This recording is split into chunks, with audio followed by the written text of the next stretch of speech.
Well, what's up, everybody? Welcome to the 505 interview series. Big D coming at you right now. I know you're excited, you're happy. I am too. Glad everybody could join us. Special Memorial Day show. Yes, so thank you to all the brave men and women in our armed forces that are serving, have served, or who have paid the ultimate sacrifice for our freedoms that we love and enjoy. So hope you're all doing well. Glad to see everybody. So while you're out there barbecuing, I hope you're watching me tonight.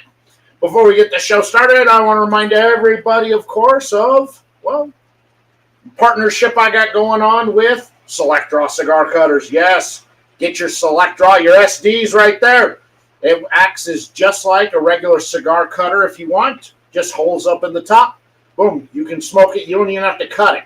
Or you can use it as an enhancer to your already favorite cut that you use. Couple holes up on the top. Even the side draw changes that airflow. The chemical composition makes those flavors pop. So if you get on over to selectdrawcigarcutters.com, use that promo code 505CR. That'll save you some coinage when you check out. So my guest tonight, he's one of my favorite content creators out there. Has an amazing podcast in Germany. I listen to it, but I don't have a clue what they're saying. I don't speak German. He does reviews. He has a great YouTube channel. He's known in the community as kind of the king of the Davidoffs. He is a major Davidoff fanboy out there. So without further ado, we're going to bring in our guest for the evening. He is Andy from the Smoker Spot. Welcome, Man, sir. what an introduction, dude. I'm humbled. Thanks for having me, Daniel.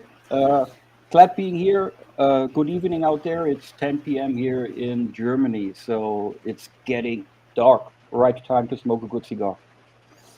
Excellent. So while we get everything going here, I'll hand it over to you to talk about you, who you are, what your content is, what you do, while I smoke this very beautiful Romeo y Julieta there, Cedrus number 3, gifted by, well, none other than you're on this side. Gifted by you right there.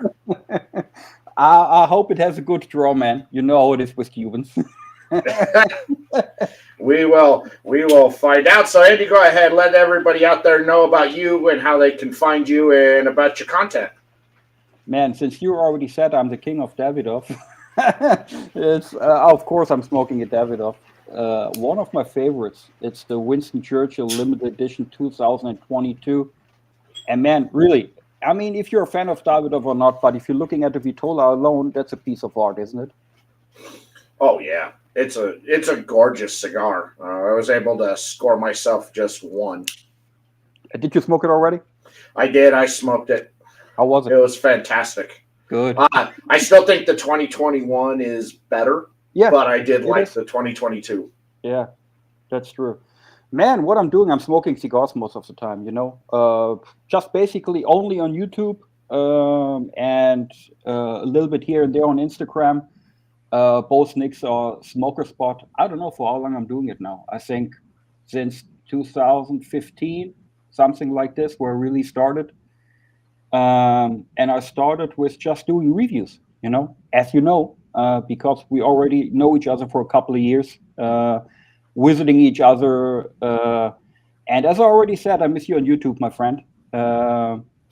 But I'm really, really happy for having me here. And that we can talk again. I'm doing reviews. I'm doing something like cigar talks, where I'm just talking about this and that, mostly cigar related, but sometimes I'm just talking about, what's sitting on my shoulders and while smoking a cigar. So, and I have one special thing that I don't know if I was really the first one or not, but a couple of years ago, I created a format called the Night Owl, where I'm just sitting there for 1.5 hours or so, just smoking a cigar, drinking a whiskey, and really not talking about cigars, but just what happened, what's going on in our life. And I tried to like simulate that you're sitting together with a couple of buddies in the lounge, smoking a good cigar, having a good chat, something like this. And the funny thing was, I just started this as an experiment, just doing it. But after a couple of shows, it really got a couple of fans where people, maybe that, you create something, you do something, and then you stopping it for a couple of weeks, and then people start asking, man, when is the next night out coming? When you're doing this and that, and then you figure, okay, there's something that probably people enjoy somehow. I love the Night Owl series, and let's give a big shout out to a guy in the chat right there, Mr. Wrench himself from Hearts and Cigars. Hey, our mutual buddy. My friend. Good to see you. Good to see you, Reg. Thanks for hopping in on the chat. That's good. I love the Night Owl. I think it was definitely a different take on, cigar content, where it's not, the focus isn't on the cigar, but more so just on the conversation. And, it's you, like you said, you for about, an hour to an hour and a half smoking a cigar, enjoying it, whatever was on your mind you brought up. And the chat filled with everybody. Yeah. And based upon how the comments were in the chat, I think almost everybody watched the entire thing, because they're commenting about things that you're talking about in the middle, three quarters through, just not in the beginning of the show. And I love the Night Owl. I do. For somebody like me who drives a lot, having something I can play for an hour and a half was fantastic. That's good. So how's the Cuban? So far, so good. I know you're not the biggest fan of Cuban cigars, right? Not the biggest fan, but I do enjoy every now and then. The Partagas Series D is my jam. That's my favorite. But that's not bad. Not bad. Got a nice draw on it. Of course, the select draw does help with that. Of course. So I got a good draw. The burn, not too bad. I got a little waviness coming out, but it's to be expected out of a Cuban. That's true. You know what I always say? If you really have a good Cuban, that has a good draw and the quality is good, it's an excellent cigar. But what I'm always complaining is, like half of the sticks are unsmokable, more or less, when you're getting a box. And the funny thing is, when people from the United States, when they're visiting Germany, most of the time when there are cigar smokers, they know Cubans are available everywhere, and they're asking, okay, where can I get this Cuban, that Cuban? I always say, man, don't waste your time on smoking Cubans. Better get a Davidoff or whatever, I don't know, a Fuente, whatever, you will have much more fun with that stick than with a Cuban. And then they're buying a Cuban for like $80, and they're smoking it, and it has no draw. And that's ridiculous. Yeah, that's always some of the downsides to the Cubans. However, you're somebody who's an aficionado, so you're not Cuban guy. If it's not a Cuban, it's not a real cigar. Yeah. You are a man who you just enjoy good cigars regardless of where it's from. And absolutely. I think that's really important, and it opens up the palate to wanting to expand and to try new things. Yeah. And the funny thing is, in one of your Instagram posts, you said we're talking about German cigar culture. You know what the biggest difference is?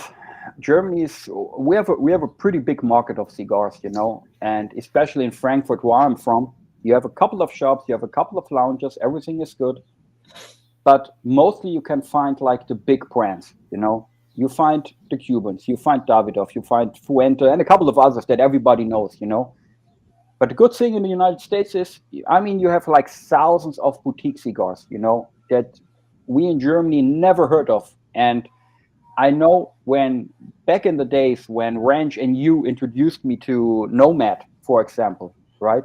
That's a cigar nobody knows here in Europe, and you're smoking that stick, and it's like $10, and it's just a phenomenal stick. And over here, you get good cigars, but you only get the big brands, especially in the brick and mortar stores.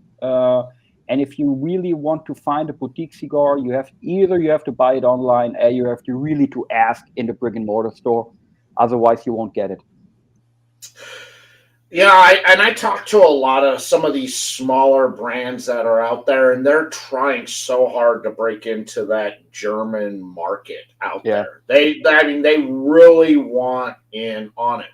And talking to you and a few other people from Germany and Switzerland out there, they're craving that yeah, American cigar market. They want it to come in, but you know, you got the shops seem unwilling to want to yeah, roll the dice on bringing in some of these smaller brands out there, which is where us as the community comes together and go, here, let me send you some stuff, let me show you a different side of the cigar culture, of the boutique culture yeah, that we have going on over here.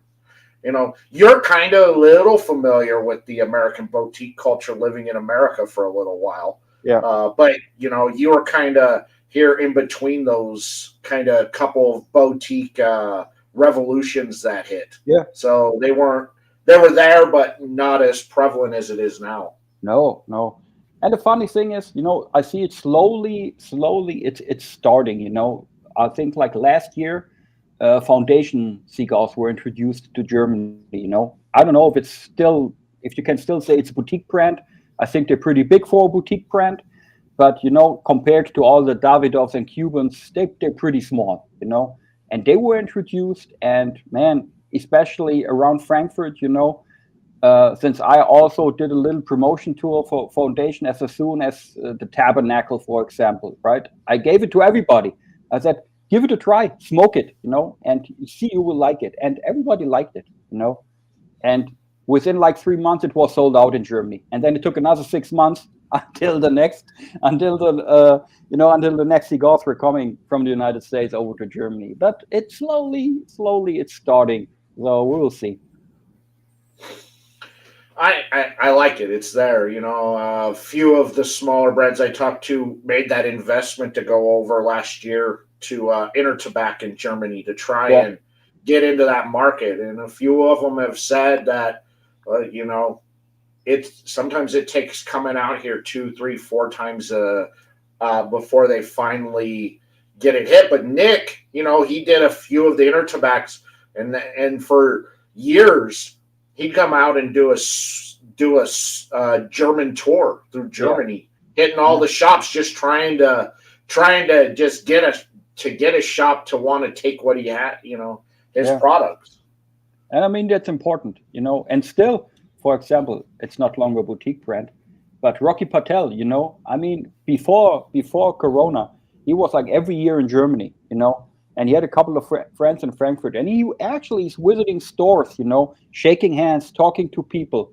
And, after a couple of years, I mean, Rocky is everywhere now, even in Germany, but it's a hassle, you have to put in some effort, some money, some time, and you still don't know if it will happen or not. Yeah, I agree. But it is the one market that when you talk to anybody in the industry, it's the market they want to be in. It's the largest cigar market in Europe. Yeah, They have the most smokers. They're more open to wanting to try, and they're begging to have new things come into the country. yeah, The problem is the shops are hesitant on wanting to bring in new things. yeah, Even though people are asking you go into your shop, you're asking for new things, but they kind of have an unwillingness of wanting to try it. But I think that if those shops open themselves up more of the culture in Germany, I think would be receptive, especially the shops that are willing to take the run on it, being able to sell more. yeah, absolutely. So I saw it's Memorial today. It's Memorial Day today in the United States, right? It is. What's going on there? Today there's lots of parades going on all over the country. We take the time to barbecue. Great day, although it's raining outside for me right now, so no barbecue for me unless rain shuts down. I do have some ribs. I do have some ribs in the broiler that once we get off, I'm going to toss in the smoker for about an hour and a half Sounds good. on that. But, just today we give thanks to the men and women who have paid the ultimate sacrifice for our freedoms in this country, and to give also thanks to also the men and women who currently served or who have served for this country out there. And you yourself, a vet of the German army, Yeah. over there, you kind of have that same feeling, I would assume, for that thankfulness for, even other branches of the military from other countries. You guys are all a brotherhood. That's true, and it's a real pity we don't have that in Germany. We don't have that culture. I mean, we have no Veterans Day, we have no Memorial Day. Everything that is connected to the military in Germany is kind of, because of the history, people are like I don't know, they're not very. I don't want to say they're not happy with it, but they kind of keep a distance, as soon as it comes to something that has to do with military soldiers and all that. It's I don't want to say. Just the other day in the podcast, you mentioned that we're doing over here.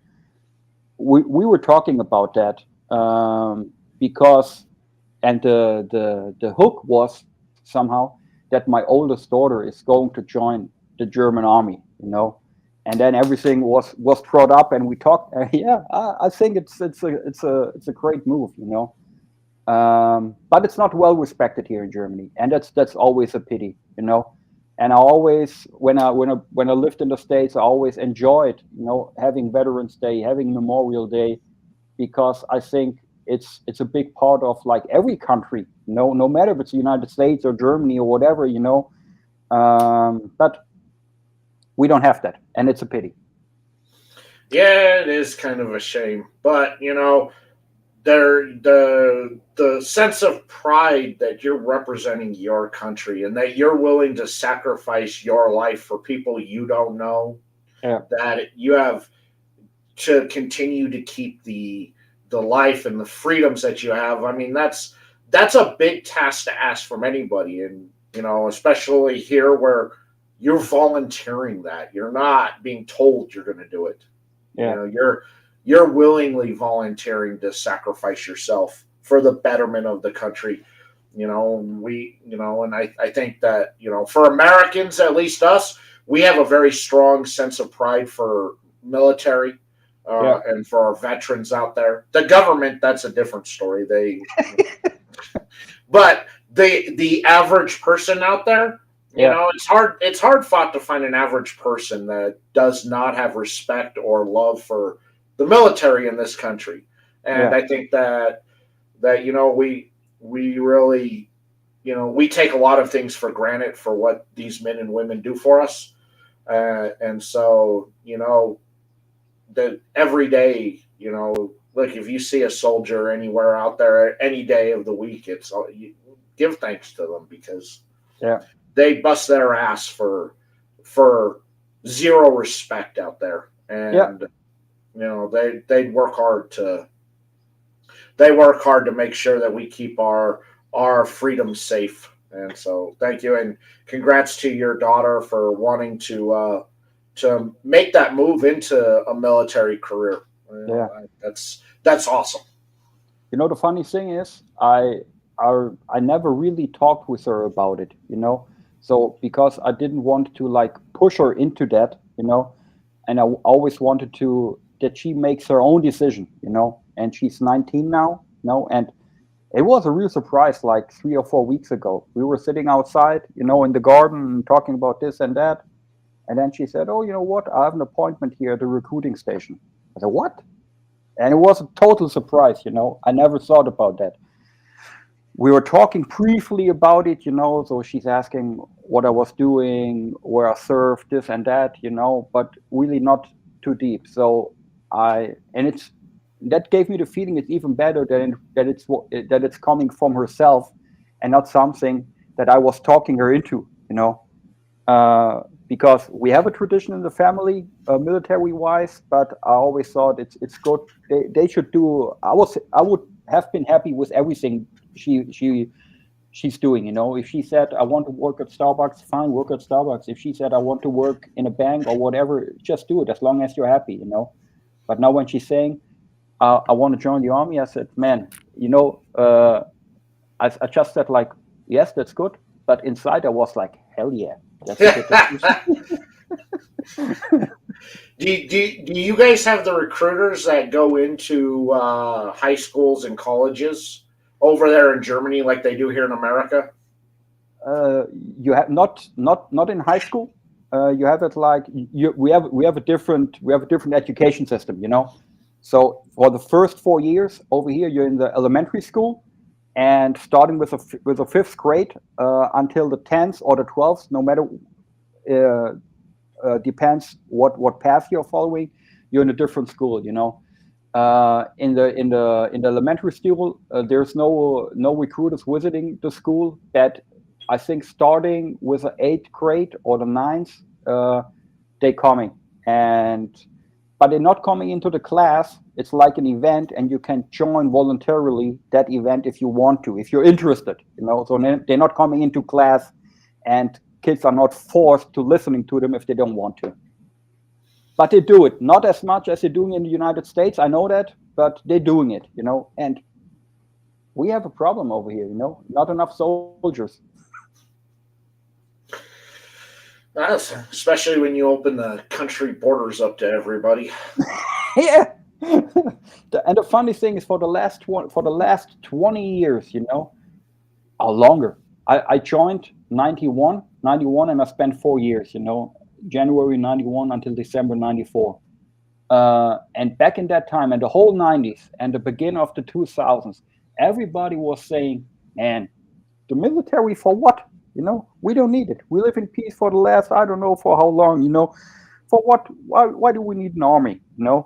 And now, like last year, when the whole shit started over here in Europe, everybody's saying, "Man, what happened to the German army? Why are we only have like 200,000 people, and not enough tanks and not enough this, And now all of a sudden, everybody is yelling for the army, But for the last 30 years, they give a shit about it, So, well, I can't.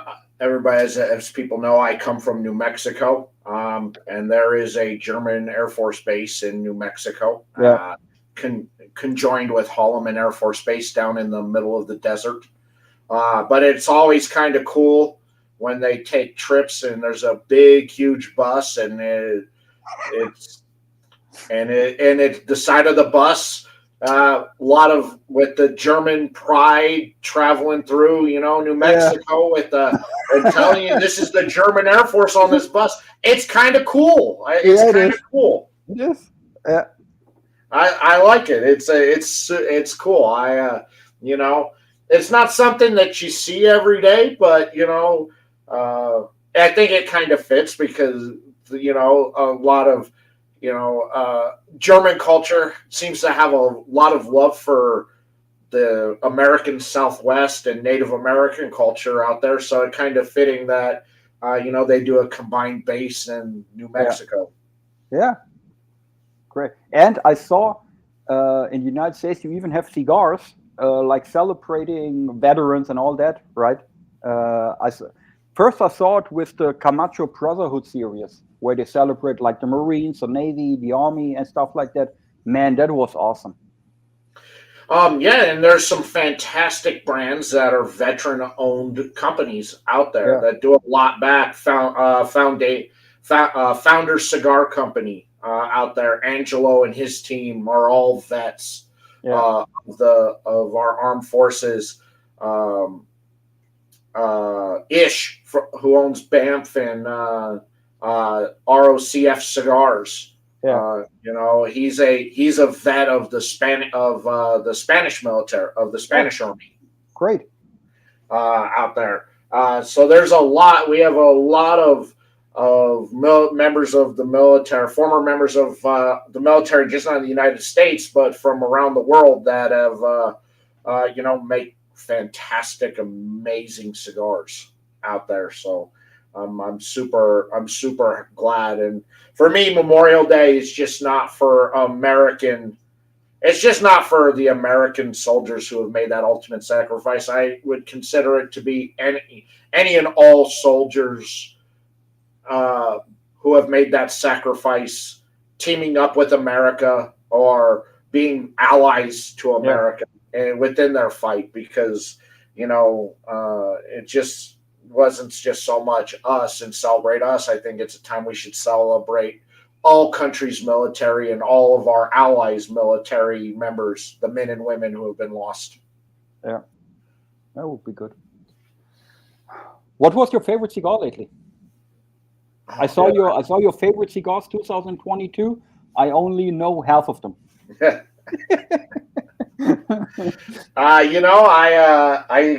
I smoke so much stuff out there, man. And I've been smoking a lot of good stuff. Recently, some of the stuff I've been getting from Casa Caballo, again, another veteran-owned company from man who was a shadow ops with the Army. Okay. Out there, he's been putting out some fantastic stuff. Of course, anything put out by the Cigar Clowns, I love. Everything that they touch is just pure magic. Love from Banff Cigars, ish. A guy who has come up with 520 different cigar blends and all completely different and unique. And he's sourcing tobacco from around the world. He's got a cigar called the Blood of Vlad, which uses tobacco he sourced from Transylvania in Romania. Okay. Wow. He's different. His brain just works differently when he comes up with these blends, and they're fantastic cigars. He's got a bacon-infused cigar. That's the right breakfast cigar, man. It's called the Breakfast of Champions. Really? Yes.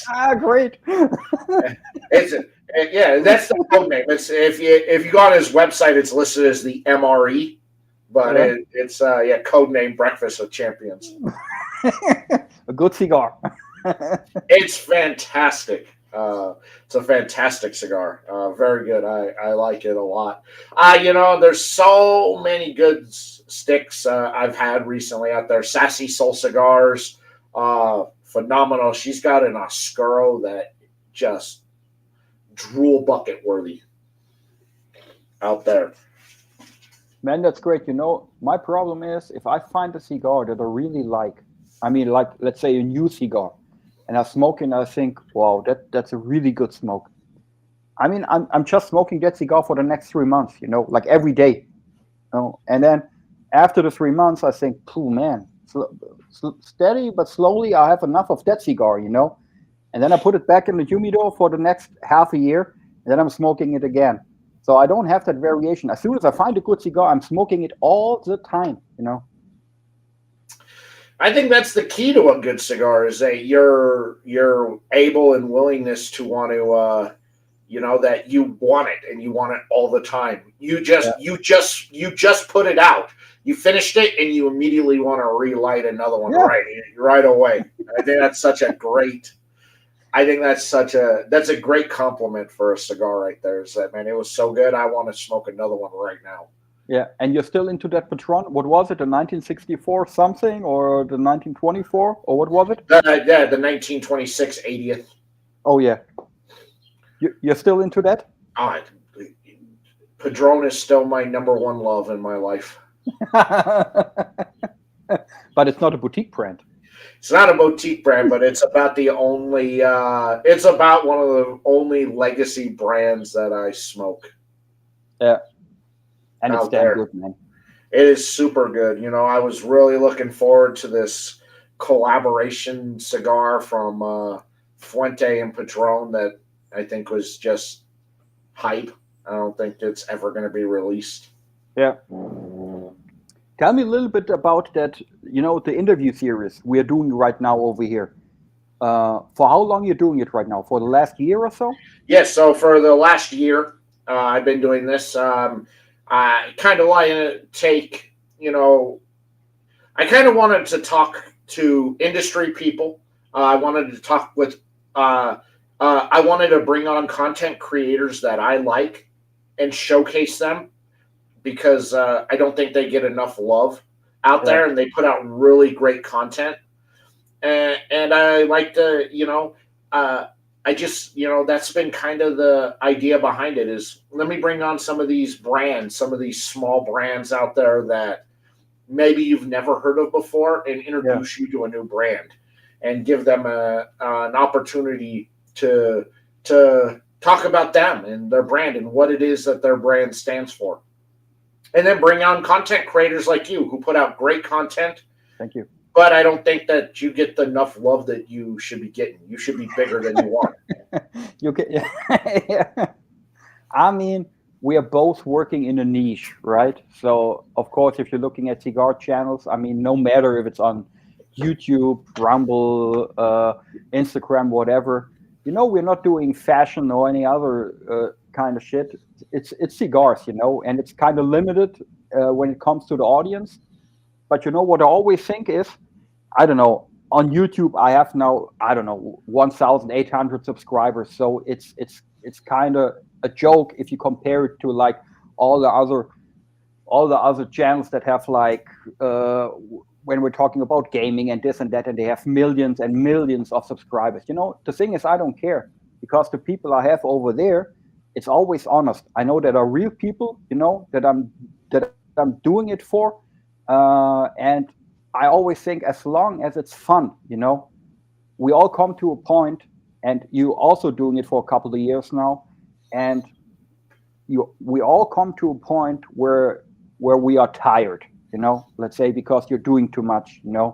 A couple of years ago, I was doing like 2 or 3 shows per week, and it was too much, and then I can do that for 6 months, and then I have to stop it, and I have to make a break like for 3 or 4 weeks to getting some energy again and doing it again. But I think as long as you're always coming back, and as long as you always find the love in the game, it's always worth doing all that, because we all content creators, you, me, everyone else, we're spending so much time in that. You're spending energy, time, money, and all that.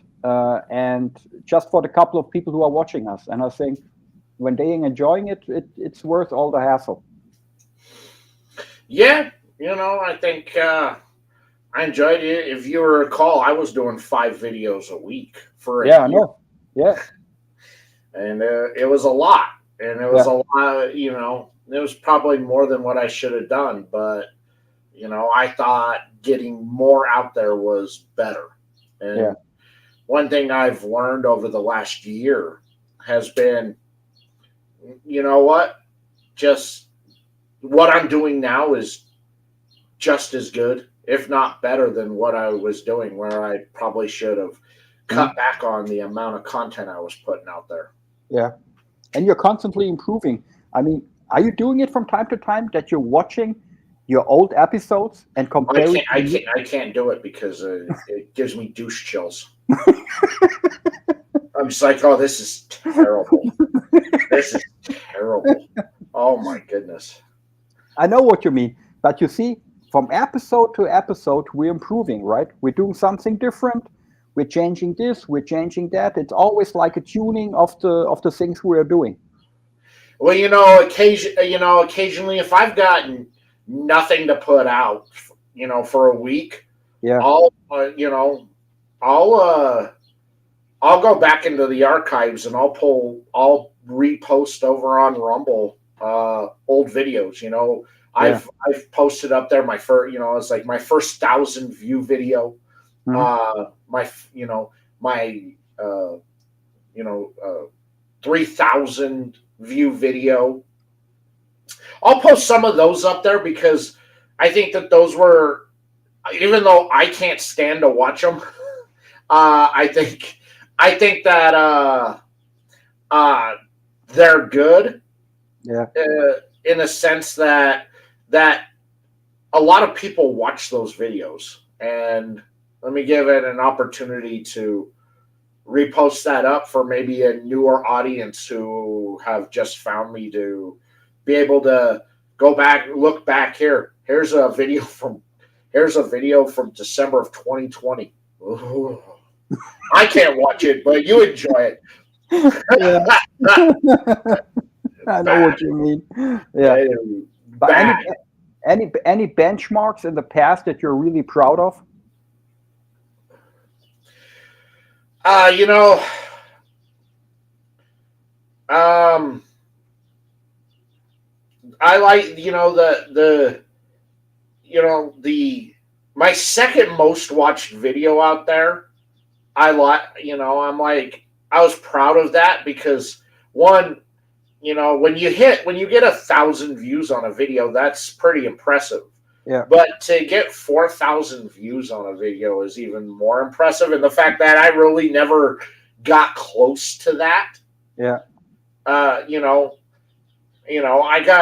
hit 1,000 a couple of times on videos, but to hit 4,000 on a video was, to me, impressive because it kind of came out of, like, it was a slow build. The video dropped on a Tuesday, but it took a week for that video to like pick up, and then all of a sudden it got massive views over a week later on it. The 6,000 view video I did from being publicly trashed from Brian Descend of Pravada Cigar Club, where he publicly trashed me, which sent 6,000 people over to go watch a video that I did for them to all go, "What did you say? Why? I don't understand why he was trashing you."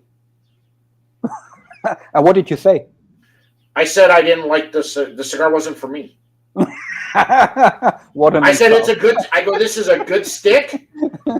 It's a good stick. It tastes good, but it's not for me. It's just not hitting my palate right. Yeah. But I recommend everybody go pick this cigar up, and I think you're going to be somebody. You're going to love this cigar, or you're going to be like me. It's just not going to be for you. I don't think there's going to be a middle ground for you where it's like, I don't think so. I think you're going to love it, or it's not going to be for you. But I suggest you go pick it up. Yeah. And then he publicly trashed me. Oh, wow. Oh, promotion. That's right. Yeah. And then people standing up for me in the chat. So like, he didn't say anything bad. He told people to go buy it. Yeah. And but I'm like, damn, dude, 6,000 people have viewed this video. Yeah. All right. The funny thing is, sometimes you're doing episodes, you and me, you're doing episodes, and they are popping, and they have a couple of thousand views, and sometimes I don't even know why. I'm watching the video and I think, okay, what did I make? What is the difference to the episode I was doing like last week? And you find no difference, but no matter what, it has like 4 times the viewers than your last video had. And sometimes I'm puzzled and I'm looking at it and I think, okay, what was the difference? I don't get why some videos pop and others don't. It's something. It's something to do with the with their algorithm out there that oh well, here's a video for you to watch. Yeah. And then you see it and you're like, oh, okay, let me check this out. You see it. It's just like, oh, okay. Yeah. But sometimes I have a feeling when good example was like that the Davidoff signature number 1. That was a cigar that was like canceled like 15 years ago, and they reintroduced the cigar.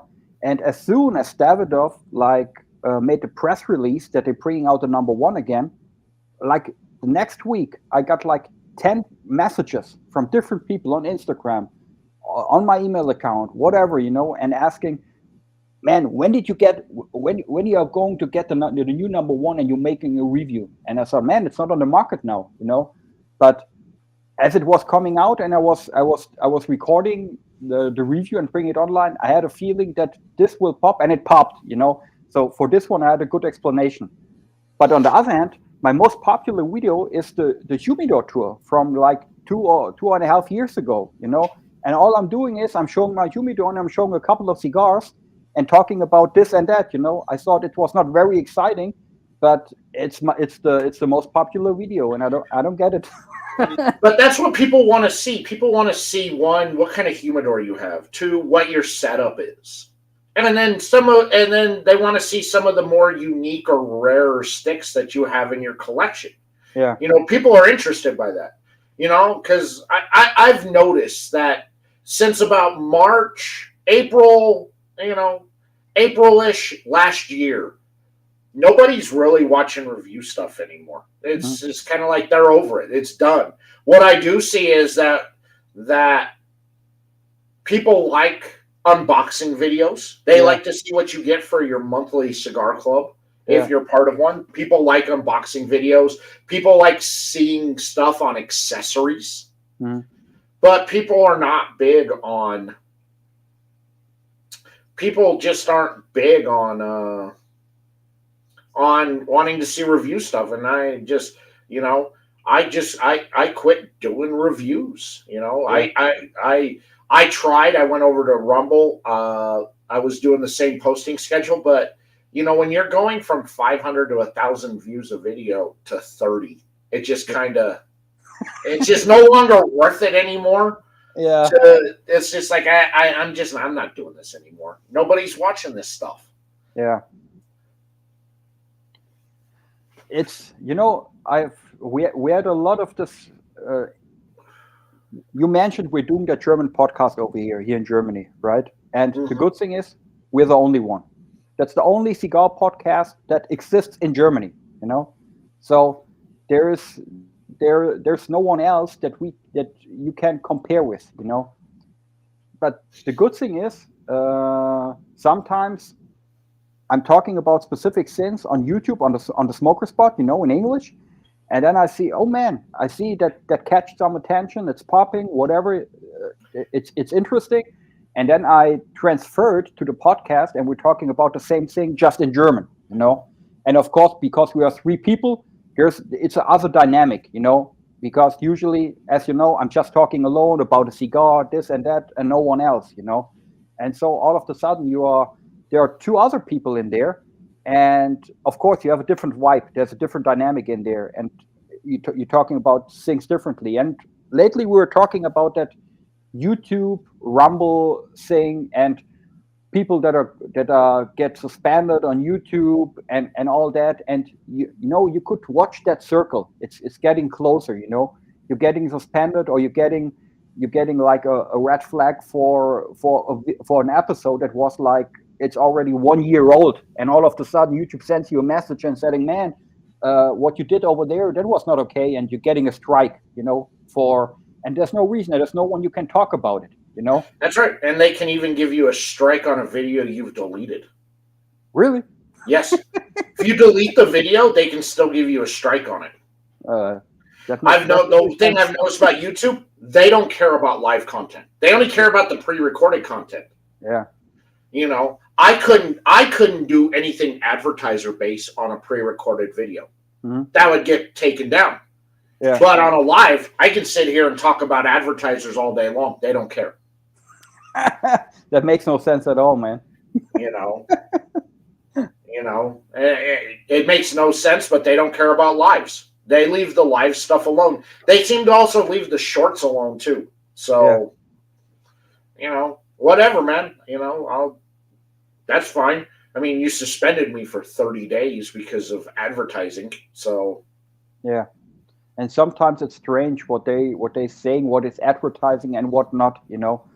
I mean, it's not that we have like our own shop and telling everybody, come to street this and that and come and buy my stuff. You're just holding something in the camera and say, maybe give it a try. It's not even your stuff. So when you're doing your podcast, yeah, out there, if you start seeing a lot of comments in the comment section in German, does that give you an idea about something to bring up for the podcast? Because it's catching the attention of your native language audience, that maybe we should do more on this? When it comes to analytics in podcasting, it sucks big time, because the biggest audience we get is on Spotify and on Apple, and there is no place where you can put a comment. You know, you just see that they're listening. You know, but most of the time the feedback we are getting is either on our Instagram page, you know, on the Instagram account, or on the YouTube. But we're not even doing the only thing what we're doing on YouTube is we're just putting a camera there. You know, there's no cutting, nothing. It's just like because a couple of people asked, put it on YouTube because we're not into the podcast thing, you know. And most of the comments we're getting is on YouTube. And actually, I would say half of the people that we have on the podcast, they are coming from the Smoker Spot channel. Finally, because most like 80% of the people who are watching Smoker Spot on YouTube, they're from the United States, you know, and then United Kingdoms, and the third is Germany, you know. So, and most of the people that are watching Smoker Spot, sooner or later they're figuring out that I'm sitting in Germany, you know, for whatever reason. Might be the accent, or I'm saying something, or I'm saying I'm in the Davidoff Lounge in Frankfurt or whatever. And then they're doing research. They're putting my name in there, and then they're finding the podcast, you know. So a lot of people coming from Smoker Spot to the German podcast. And lately, I know what they don't want to hear. I don't know what they want to hear, but I know what they don't want to hear. we get a lot of complaints when we're getting too political. We're getting a lot of complaints when we're not political correct. And we're and we're getting a lot of complaints when we're talking about that whole, I don't know how to put it, that whole gender thing, you know, that we're just think it's funny, you know. And what people don't understand is sometimes we are serious, you know, in there, but you have a feeling for that. But most of the time we're just having a good time, you know, talking about shit, this and that, and sometimes it's funny, sometimes it's not. It's more or less like the night out, just with 3 people, you know. Like I've listened to it. I don't have a clue what you're saying, but I've listened just to support you. Thank you. Know? I'm like, I don't know what they're. Well, I know that word, but I like okay. Yeah, that's a universal word that says it means the same thing in every language. I know that word. That's true. But other than that, I'm like, I don't have a clue what they're saying. It just sounds like it's just 3 guys that sound like they're yelling at each other. Yeah, that's true. That's what German sounds like, right? Yes. It just sounds like you're angry all the time. I'm like, I don't know. I look at my analytics and I'm just like, you know, like United States, Germany, and Brazil are my 3 big markets. Wow. Followed by Norway and Tanzania. I don't understand. I'm like, okay. You know, I understand. I'm like, okay, I understand Germany. Cigar culture is huge in Germany. So I get Germany. I get the United States. Brazil, I kind of don't get that one. I totally don't get Norway. And I don't get Tanzania. What? Is there a big cigar culture in Eastern Africa that I'm unaware of? Yeah, probably. You know, I'm like, do I need to do more promotion of stuff like in Tanzania and Kenya and these areas? Because I'm like, that's so odd. Because I'm like, 6% of my views are coming from Tanzania. Man, that's crazy. Yeah, you know, 70% is coming from the United States. Yeah. Okay. 14% is coming from Germany. That's me. That's you, and apparently a few others. Yeah. But, you know, it's just kind of, for me, it's just kind of odd. You know, it's like I look at my top 5 countries I'm getting views from, and I'm just like, dang, man, maybe I need to do more stuff to promote in Eastern Africa. Yeah. But fun aside, are you changing things based on the feedback you're getting, or are you just doing your thing? You know, I've changed. When I first started, I did a lot of changing based upon feedback. But at this point now, if you know me, you know what kind of content I put out, and I don't really variate much from that. You know, you know, if you're watching me, it's because you're actively out there You're actively out there watching. Yeah. So that's kind of where I'm at on that. I don't see any reason to change, and and adding the Tuesday night show, I think, was a lot. That also has helped a lot too. Because it's a different show. It's not like this show, where this show's more of just a hangout and promote yourself and promote what you got, and let's just talk. Where Tuesday's more of a real legit show, where it's Ryan and I, and it's a brand owner, and you're adding in different dynamics of two people, of two hosts onto that show. But are you still motivated, or is there sometimes a time where you think, oh man, just today it feels like work? I still love doing the content, and I was at the trade show in February in Vegas, and I brought the concept of the Tuesday show. I'm like, look, I got this show on Tuesday nights I do with my partner, and we do a live review, but we bring the brand owner on, and we live review the cigar in front of you and do an interview. So it allows the people to, one, see our faces and our reaction to the smoke.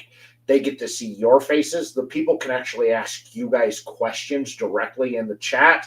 It adds a whole dynamic, and the manufacturers were very intrigued by that idea, because I said, look, doing a pre-recorded review, it had its place, but it's done. Nobody watches that stuff anymore. And I know you guys like the promotion of it and you like seeing it, but doing it live is a different dynamic, because people actually get to see. If we don't like it, people are seeing our faces. You're seeing our face, and we don't like it. You're getting firsthand feedback right away instead of waiting. But this stick was very good. When it's coming to your audience, I know my audience, but it would be interesting to know if that audience is matching somehow. Do you have the feeling that you have a whole lot of experienced cigar smokers that just want to figure out about this cigar or that cigar? Or you think you have a whole lot of people that are quite new to the whole? I think it's a good variation. I think, I know, I think there's a lot of I think I would probably say it's if you broke it down, it's a third, it's a third experienced, a third intermediates, and third new and beginners out there that are watching, because I'm trying to provide some educational aspect to the show. Yeah. And I'm going to fire up this other cigar you sent me from the Royal Danish Cigars, the exclusive German. Wow, man, that thing is old. How long was it in your humidor? At least a year and a half. Yeah, great. I have to admit, I smoked like all the cigars you sent me. They are gone like a month after you have sent it to me.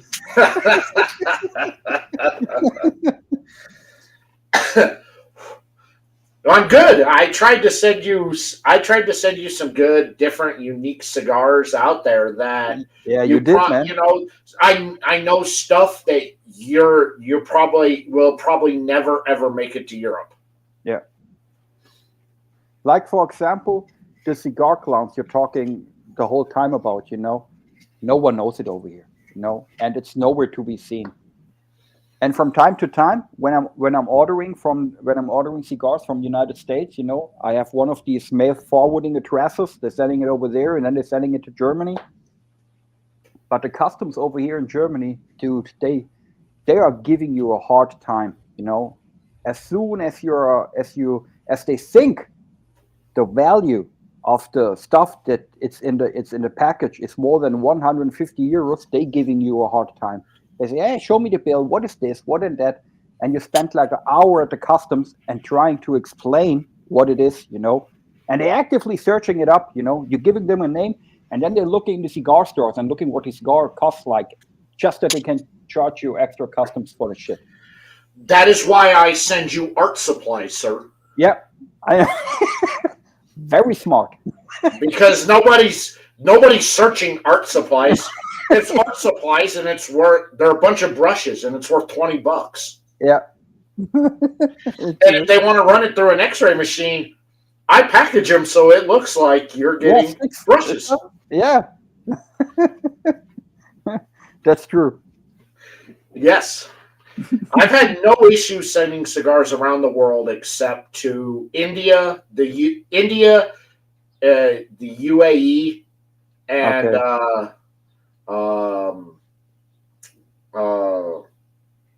Okay. Qatar. Those are the three countries I've had issues sending stuff to. Other than that, I've sent cigars all over the world, and I've never had any problems. Man, last year I visited Qatar, and it was like a month before the World Cup, the soccer World Cup. I visited Qatar for about a week. A friend invited me. The good thing is in Qatar that you can smoke wherever you want. You know, in a restaurant, they have hundreds of lounges and this and that. And obviously, there are like thousands of people who are insanely rich, you know. Yeah. But they have no clue about cigars, you know. I was sitting there in the hotel lounge and smoking a cigar, you know, and Qataris are coming in, and you're sitting together with them and you're talking, and you figure, man, the cigars they are smoking, like there was this one dude and he was smoking Cubans from the 1970s or something, you know, just like together with his good morning espresso, you know, like it's nothing. And you know, each stick is like $500, you know, and they're just smoking it, and they're treating it like shit, you know. And you see, they have absolutely no clue what they are doing over there, you know. It's just they have it, you know. And man, that was an experience. That was odd.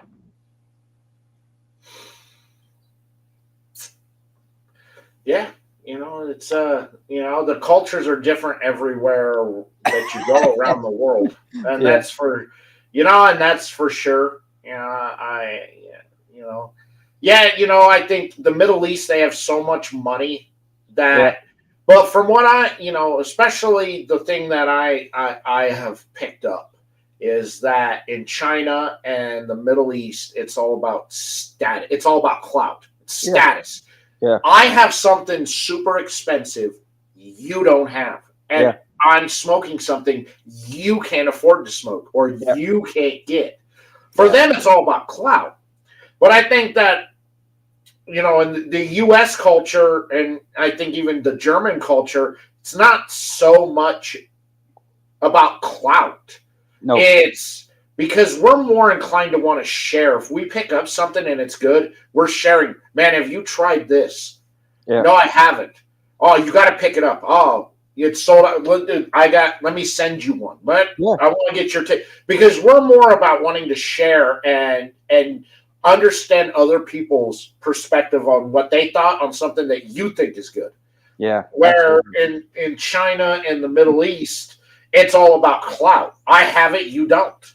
Yeah. I can get it, you can't. Yeah. The best experience I have very often is when you're sitting in the lounge, you know, with a couple of people and you're smoking a cigar, and they're asking you, "What are you smoking over there?" And you say, "I smoke this and that." You already know. And I say, "No." Then I'm getting my box out of the humidor and I give them a cigar, and we're smoking the cigar together, you know, and we can talk about the cigar. And that are the best moments, you know, when you can share your stuff with other people, with friends, sometimes with strangers, you know, and you just share their experience. Yes, and I love sharing that experience with other people. Yeah. It's a lot of fun. It's you know, I want to get other people's perspective. I know what I like. Yeah. But I want to know if other people feel the same way, and it builds that bonding and that friendship with other people. That, you know, look, you know, we're now bonding over something that we love. Yeah. So what's up next? What's coming up next in your show, man? So tomorrow night, Raw Cigar Reviews for people watching over on my IG Live. It is Ryan's last show. He is leaving. Okay. It is an open smoke, so anybody that wants to jump on and smoke a little bit with us, say goodbye to Ryan, tell Ryan he's stupid for leaving, tell him he's making a huge mistake. Please come on, spend a couple minutes, say your goodbyes to Ryan. The show will continue on. However, I will not have a permanent co-host with me. I'm going to have a rotating co-host. So you will see other reviewers. You will see content creators. You will see influencers, all jumping on at various on various shows. It will no longer be a weekly show. It is only going to be when I got guests or when I'm going to have when you see it on. And so the first show of the new incarnation is going to be Tuesday, June 13th, and I've got Miss Michelle Merkson from Cigars with M. She will be my co-host. So, and we will be taking on a cigar from Lovely Cigars, which is a Wisconsin-owned brand. Okay. And then there is no show next week over here on the live. That is my one Monday. It's my one Monday of late shift at work. We'll be back on Monday the 12th with influencer and content creator Melanie Cisco. The little Cisco kid will be my guest. When will you be back in New Mexico? That's $1 million question, man. I try to go once or twice a year. I usually end up going towards the end of August, early September for a chili run. Okay. You enjoy it? I love being back home, man. I miss the desert. Is it still home for you? Mm-hmm. I don't fit in out here. I noticed that when I first moved, when I got transferred, I first moved up here, like my first thought was, damn, it's really white here. White. That was my first thought. I'm just like, damn, it's white. It's that's the funny thing. I was born in Frankfurt. I was raised over here, and whenever I'm up road, no matter where and for how long, I always have that feeling. It's always that one place that you call home, And funny thing is, I know a couple of people. They don't have that. They were born there, and they say, well, okay, I still have family over there, and that's why I'm coming. That's why I'm going there. But it's not feeling like home. And I always found that strange because I always have that warm feeling in my heart when I'm coming back to Frankfurt. I'm seeing the skyline, I'm seeing familiar places, and it somehow feels good, to be back, no matter for how long you were somewhere else. Yes, I think so. I'm gonna try. I don't know. I'm gonna try and make a trip out to Frankfurt here soon. Oh man, that would be great. There's a direct flight from Denver to Frankfurt. Yeah, you don't have to stop anywhere. It's like 9 hours. Yeah. I was planning for the last 1.5 years making a trip back to the United States, but every time I was diving deeper into the details, something was popping up. You have to be the 80th birthday of my oldest daughter, and then this and that, and I always thought, man, I have to spend at least 4 to 5 weeks in the States because, otherwise, when I'm just staying there for a week, it's a big country. I mean, I'm rarely leaving one state in 1 week. So I want to visit you. I want to visit ranch. I want to visit my family, and that alone, would probably take me 3 weeks. Well, yeah, and it's, and if you're watching and you're not from the States or you've never been to the state, the entire country, United States, the Northeast is completely different from the Midwest. The Southeast is completely different than the Pacific Northwest. The Southwest and the desert is completely different than the Rocky Mountains. It's all that. It's just there's so much different. The country's so different, no matter where you go, that unless you're wanting to see something specific someplace, you'll never see it all unless you spend any significant amount of time coming here. And I mean, we're not only talking about the landscape, right? I mean, also the people are different. Hmm. It's completely different when you're like in Maine or in Georgia. You know, that's a whole different species. It's a it is a different dynamic Yeah, it is. all over the look. I work out of northern Colorado, but since August I've been working out of the western Nebraska facility. It Yeah, is two completely different areas topography wise and people wise. yeah, And it's 2 hours apart. yeah, and it's completely different. Yeah, I know what you mean. Totally different. You know, the people are different, the topography's different, you know. It's just how it is, where northern Colorado has become more rich, influenced people who want to move out west but can't afford to live in Denver. Yeah. And western Nebraska is agriculture and meth. So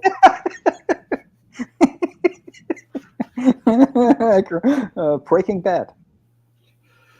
not even break. It's not even the manufacturing of meth. It's just they love to consume meth. That's what So one thing I loved about Breaking Bad was I knew every place they were filming at, Yeah. and I'm like, yeah, I could see that going down there.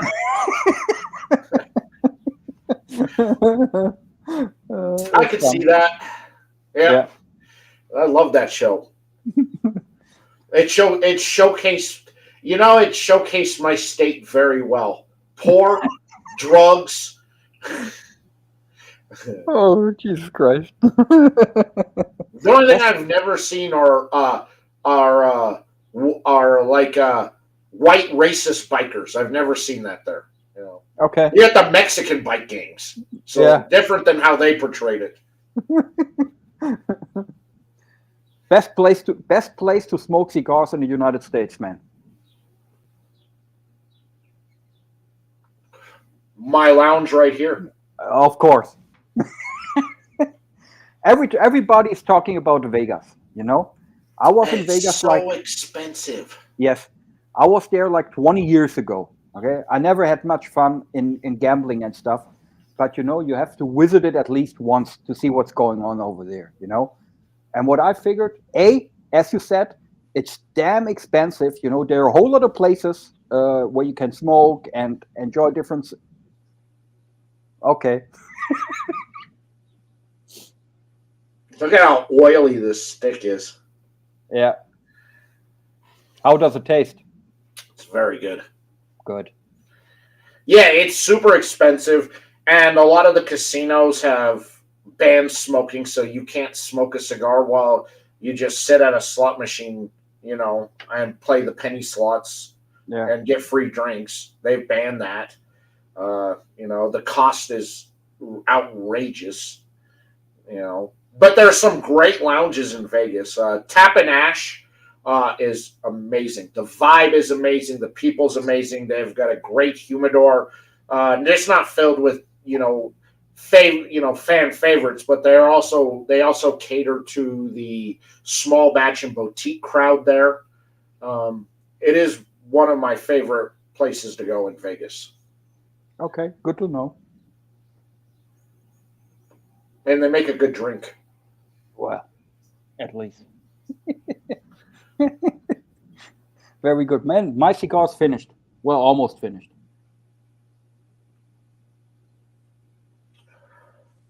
It was very good, man. That was. I only have like one box left that I will keep that I will keep, and I have like four singles or so, and then it's gone. Only a box, nothing major there, just a box. Yeah. Okay. I am. I'm partial to the lounge because I built this. I was recovering from having my shoulder rebuilt, and I was bored and needed something to do. Yeah. So why not why not insulate and put up drywall one-armed? Yeah. Why not? Why not? I had nothing to do. It's fine. I needed something to do, and I love it. I love it in here. It's comfortable. You smoke. I got the big TV, so you be watching something. It's a good time. I enjoy my lounge a lot. I put a lot of thought into the creation of this. Okay. Did you ever do like a lounge tour? I have. I've showed it. I've showed my lounge off. Okay. I have. People seem to love the sticker wall. Yeah, that's interesting. It is. They think the sticker wall looks good, so I enjoy that. There's a lot of, that it's different, but again, it's just something nice I like. It's not that I couldn't smoke in the house. I just choose not to smoke in the house. I wanted a place I could smoke that, I could kind of make it my own. And I'd been coming out into the garage to smoke for years before I built this. So I never have time with work. And so the only time I'm going to be off of work for any extended time is, well, let's have surgery. So arm in a sling, let's put up drywall and insulation. Yes. But it's a totally different vibe. Depends where you're smoking, I really love smoking outside, We all know, Jesus Christ, man. Wow. We all know Germany is sometimes very cold and very rainy, So you just have a couple of months where you can really enjoy smoke outside. But when it's possible, let's say starting in April or so, and up to September, I really enjoy just sitting outside on the porch or in the garden and smoking outside, because I always have the feeling it's a totally different vibe when you're smoking outside compared to when you're smoking in a lounge or in the house or whatever. Yeah, and I kind of get a little bit of that because, one, in the summer out here, it's hot as hell. Yeah. In the winter, it's cold as hell. There are videos of me when it was negative 40 degrees out, with me wrapped up in a big down blanket and a space heater next to me, smoking a cigar and enjoying it. What good construction on a cigar? It popped out of my mouth and fell and didn't crack. That is good construction right there. That's true. Very good, man. As for the ash on the floor now, that's a different story. I loved having you on, Andy. Thank you so much for making the time. We really have to do that again at some point in the future, man. I would really appreciate it. And always good talking to you, man. That's great. Anything you want to promote? No. Nothing. Well, make sure you're following the Smoker Spot. If you're watching on Facebook or YouTube, down in the description, I got links to everything Andy and Smoker Spot. So make sure you go support Andy. Take care of him. If you're watching on LinkedIn, I don't know. They make their own links on that. You'll have to figure out which link takes you where. I can't tell you. I don't know. They do things differently over there. And a reminder, Raw Cigar Reviews tomorrow night. Ryan's last show, open smoke night. So come hang out with us. Say goodbye to Ryan. And next show will be Monday, June 12th. Will be the next interview series show, and that will be Melanie Cisco, the little Cisco kid. We'll have on the biggest cigar influencer and brand ambassador and content creator in the cigar community. So super excited to have her on. I love Melanie. She's great. I will not be carrying her bags for her this time. If you saw the videos of me in Vegas carrying her bags, we'll not be doing that this time. That is it, everybody. Thank you so much for coming and hanging out with us this afternoon. Appreciate it. Hope you all have a wonderful rest of your Memorial Day and eat good. Andy, thank you, my brother. I appreciate it. Thank you. Thank you for everything. Have a good one. And we will see you